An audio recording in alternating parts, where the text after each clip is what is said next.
Welcome to the High Performance Man podcast. I am your host, John Fayocavitz. On this show, I interview successful men who have built impressive careers and businesses, founders, CEOs, senior leaders, and professionals who have operated at a high level for years. We talk about what actually made them successful. The goal is simple: to learn directly from men who have done it so we can apply those insights into our own careers, businesses, and lives and continue raising our own standard of our performance. This show is sponsored by the Prime Performance Method. The Prime Performance Method is designed specifically for high-performing men who have achieved success in their careers but feel like their body and energy have taken a hit along the way. We help busy professional men regain strength, reclaim their energy, and feel younger without long workouts, extreme dieting, or disrupting their demanding schedules. So if you're a high-performing man who wants to feel as strong and energized as you are successful, message me, John Fayocavitz, on LinkedIn.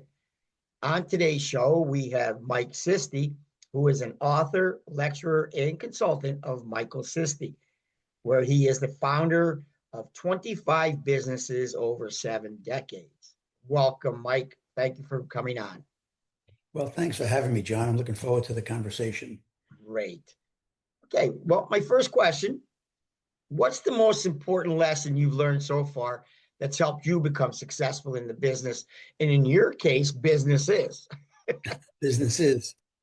Probably the best lesson is failure is a teaching opportunity. Most people are afraid to take chances, and so they avoid it. And when that happens, they miss the opportunity to learn something and improve. And I've had my share of failures over the years. I mean, not all of those 25 companies were successful. Right. And so, you learn from the mistakes and the failures, and you hope they're all small, but some of them are big. I mean, I've lost a couple of businesses, but like I say, it's a great teaching opportunity. Right. Now, these business, were they all the 25 businesses your own business? I've had partners in several of them. Okay. That probably more than half were partners. Uh, at one point, I was buying, renovating, and reselling distressed properties in the Florida area, and so in most of those were each house was a partnership with someone else. Okay. I also one of the last businesses I founded is a company called Aquamizer, and I had a partner there, and we also brought in about 15 or 20 shareholders. Well, the question I asked, you had 25 businesses. Were they all in this almost the same field, or were they vast differences? Most of them, or the longest period of time in business, was in the marketing, communications, advertising field. Okay. I started out in the printing business. I started out in business at age 11. I was selling illegal fireworks in New York City. Well, we used to go to Chinatown. We used to go from Brooklyn into Manhattan to Chinatown and buy firecrackers before the 4th of July. And when I turned 11, we started when we were about 9. When I turned 11, they kind of doubled the price, and we didn't want to pay that kind of money. So a friend and I answered one of the ads in the back of the comic book, and they shipped in $50 worth of fireworks to us in New York, mostly firecrackers and cherry bombs and stuff. We took orders from all the classmates and sold the fireworks, and we were scared to death that either the police were going to catch us, the nuns were going to catch us, or my mother was going to catch us. Oh, man. But and that gave me the entrepreneur bug. But my family had a big printing company in New York City, and when I turned 16, I started working part-time there in the summers, and I learned the printing business. Okay. And so I started my own printing business at age 19, had my own shop with equipment, and had a couple of companies in the printing field for a while. But I migrated into designing the brochures and material that I printed, and that gradually got me into the full marketing mode. So at one point, I started a marketing advertising agency in New Jersey, and it grew to be one of the 50 largest agencies in New Jersey. Wow, that's awesome. So when did you get the bug to write? Well, I mean, when did the book start?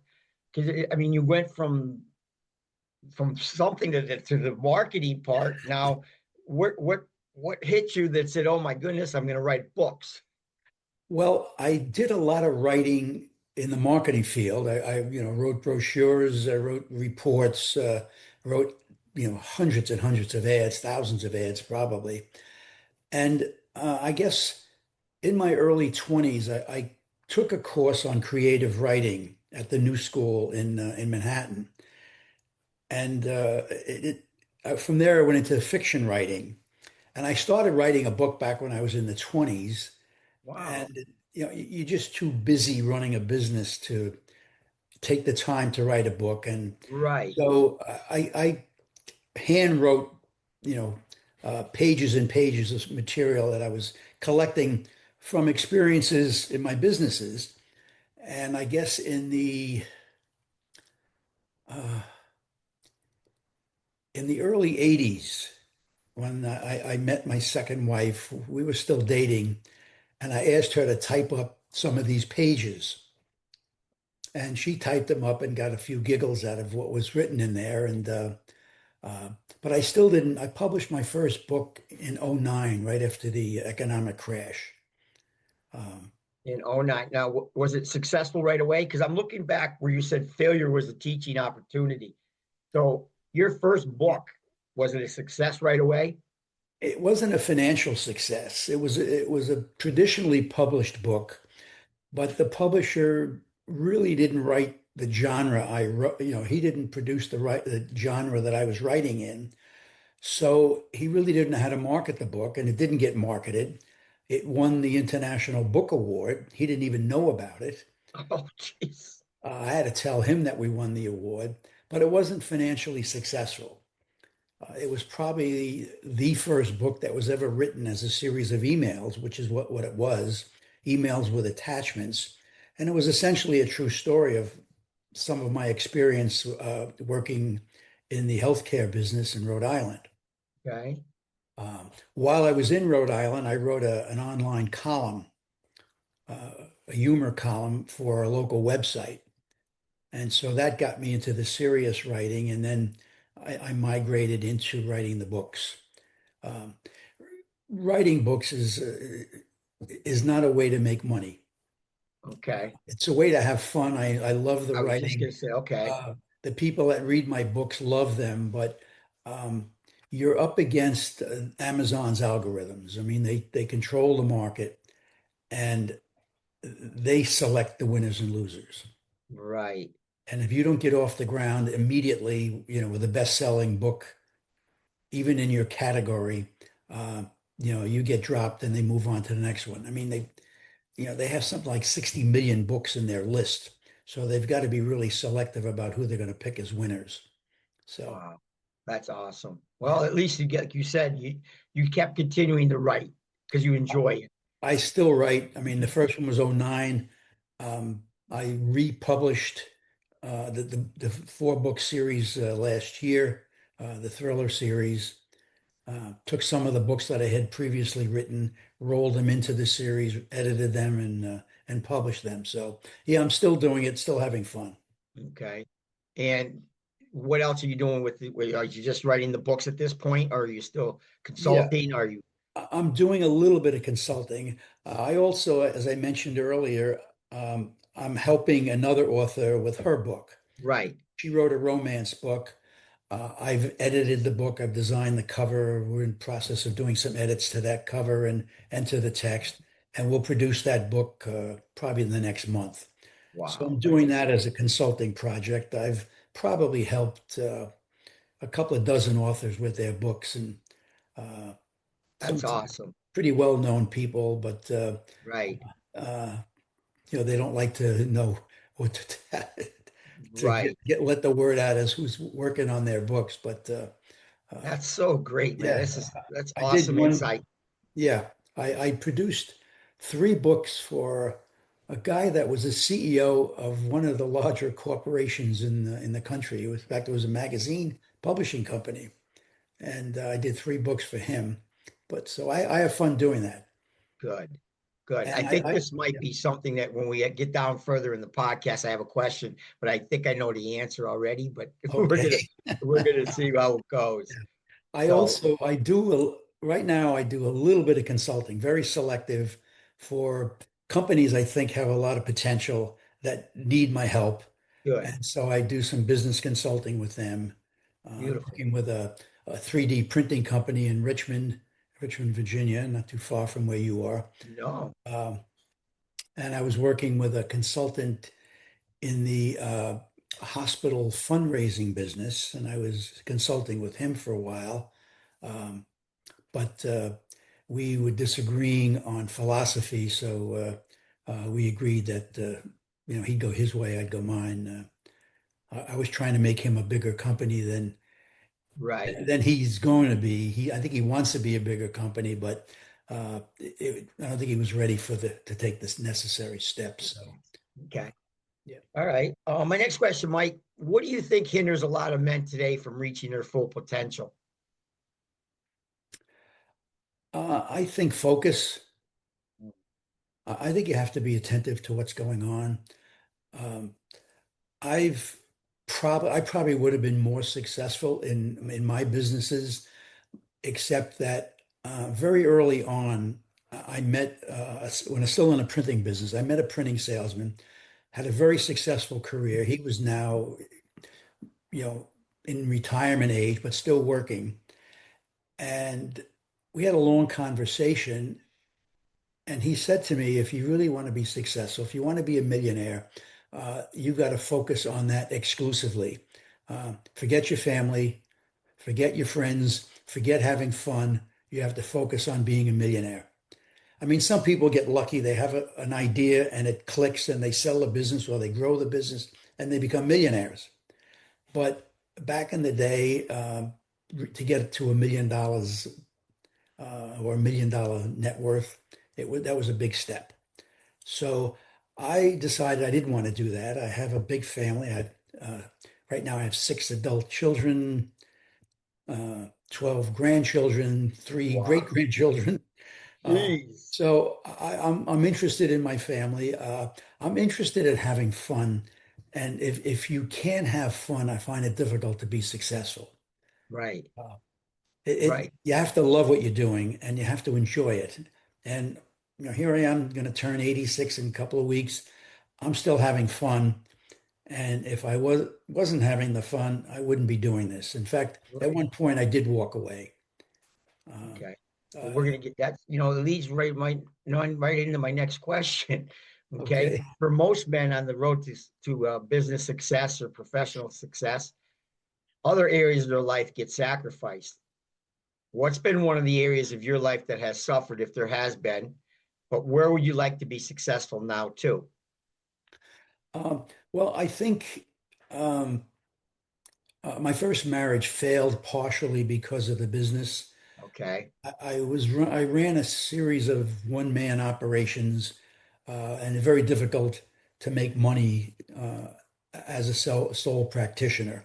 Um, my uncle, who was the CEO of the printing business I worked for as starting as a Wow. teenager, when I left that business to start my own printing company, I was starting it as a sole practitioner, even though I had several presses. I had several presses and a printing shop. The advice he gave me stayed with me. He said, um, "You'll never make money until you have people working for you. You can make a living running your own business, but if you want to be truly successful and you want to make serious money, you've got to run a business with staff." And back in the beginning, I couldn't afford to hire people. So I Mhm. was running a business, a couple of businesses that failed Awesome. one after another. And I struggled with that, and it affected my marriage because I couldn't make enough money.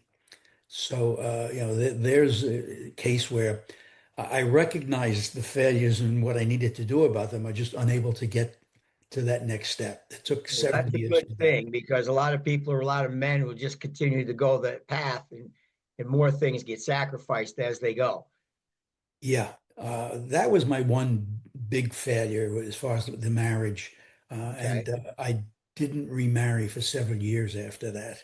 Okay. Um, Did you have the kids at that age too? I mean, yeah, I had kids when I started that first printing business. I mean, wow. I started real early and everything. Okay. So, and of course that made it that much more difficult. When you're married with a couple of kids, you need a lot more money to survive. Right. And it's very hard to get a little business off the ground and having it make money. So, Right. Well, obviously, you're going to be what, turning 86, did you say? yeah. Okay. So you're obviously doing something right for your health. Okay. But during that course, did your health ever get sacrificed because of the work you were doing? No, I don't think it ever did. I've always been into sports and physical fitness, so I always Great. stayed in shape. Um, I always ate smart. Right. I'm not a junk food person. My mother, back when we were little kids, wouldn't allow us to drink soda. She thought that was poison. And look at what, yeah. And you know what? She was right. Yes, it is poison. So, I didn't get that sugar fix, and so I don't like a lot of candy or anything with a lot of sugar in it. I And think look at that's a you are factor. today. And that's the reason why you are looking the way you are today. Trust me. Okay. It could be. It could That be. saying, you are what you eat is so true. Yes, yes. Okay. I mean, if we're going to eat junk food and fries and burgers every night and drink beer and all that, then that's where you're going to look and feel. Okay. So you're a testament of that. I could just, my goodness, you look awesome for that. Awesome. So my next question, which you might have, and this is the one I said you might have answered already. When do you find yourself at most peace? Um, just about all the time. Usually when I'm working, There you go. when I'm relaxed working, uh, when I'm writing, Yep. that's probably the best. I mean, you get into a zone. Yeah, I meet so many authors and I've taken courses, and most people, good authors, they struggle with their stories. In fact, some of the best known authors now have other authors write for them. They just come up with the concept and have another writer write the book. James Patterson does a lot of that. Uh, but when I write, I get into the story and it literally starts writing itself. I just, I get In into that that zone. zone, and I wish I were a better typist because So, I could think faster than I can type, and I don't want to lose the thread of the story. So, but so what I'm gathering that then that you're writing when you write is your form or your way of meditating. it is, it's a very relaxing thing for me. I don't get much stress anyway. Uh, Okay. and as I got older and more successful, it was easier to enjoy what I was doing and having more fun. It's always been fun. The challenge has always been fun for me. Right. But as I got older, you start seeing some success. And so now you've got some financial reward. Right. I did go broke in 2008 when the economic crash hit. Right. We had about 10 properties on the books that we were renovating, and the real estate market imploded. We were Right. overextended and we just crashed and burned. Wow. But the Okay. next year I published the book, my first book. So I didn't let it, I didn't get depressed or anything. I hardly know how to spell depression. Um, but I had to recover fast and get this book published because I had this Wow. story. Okay. Great. What going back to, do you think or do you know in the course of your day, do you have a normal routine? Do you have to follow non-negotiables? Something that you might have to do every day that you may say, I'm doing this regardless. Do you have Yeah. any kind of routine? The only routine I have is, I get up at the crack of dawn. Uh, these days I get up 5:30, 6 o'clock in the morning. Whether or not I have something to do, I mean, I'll always have something to do, but I have no firm commitment at that hour of the morning. But I find I wake up, I'm ready to go. Not everybody's like that. There are morning people, and there are people that don't get rolling until later on in the morning or in the afternoon. But I'm at full energy at about 6 o'clock in the morning. And you know what? And again, going back to what we discussed, I attribute that because you wake up in the morning knowing you're going to have fun that day. I look forward to every day. There's I mean, always, that's what I'm saying. People get up in the morning, Mike, and they don't want to go to work, okay, because they hate their job. yeah, no, I feel bad for those, and I've known hundreds of them. Right. And interestingly, you know, growing up in the business and then spending time with other adults, I know so many people that work for corporate America that where it was just a job. They were counting the days until they retired. I mean, they showed up at work and sat there all day. And when I worked for Blue Cross, I found a lot of the people in the company were like that. Even people that I got to be really friendly with. They were there since they got out of school. It's the only job they knew, and it was just a routine. Yeah. And I remember getting into discussion about it with people, and um, I said to one person, "I can't wait to get to work in the morning." And the guy said to me, "You're a liar." Yeah. You're a liar. Well, it goes full circle then, because it goes back to when we first started the podcast. That failure, they're afraid to start anything because they're afraid to fail or might not have the income or whatever to do something about it. Yeah, So it goes back to what we started and discussed in the beginning. you have to be fearless, and maybe Yeah. that's what part of my success has to do with fearless. Uh, Maybe sometimes I should have been a little more fearful. I took some wild chances. Yeah. But you are successful, Mike. So, At the end of the day, I say I got a beautiful yeah. family. I'm not wealthy, but we're comfortable. And my financial advisor keeps saying to me, "Start spending some money." So Well, okay. If you were to give one piece of advice to other men that are on their journey to achieving their success, what would it be? do something that you enjoy. Whatever business you're in, you have to enjoy what you're doing. It contributes to your success.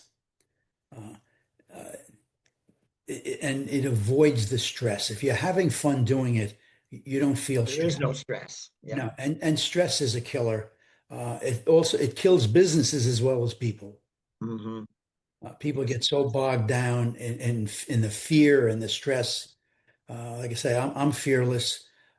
I will take the chance, and like I say, that gamble did not always pay off, but we're here, we're having fun, we're Great. surviving. Great, great, great, Mike.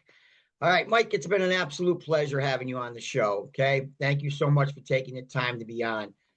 The stories and the insights you offered us is amazing. And I thank you so much. The years and the experience that you offered us is awesome. Okay.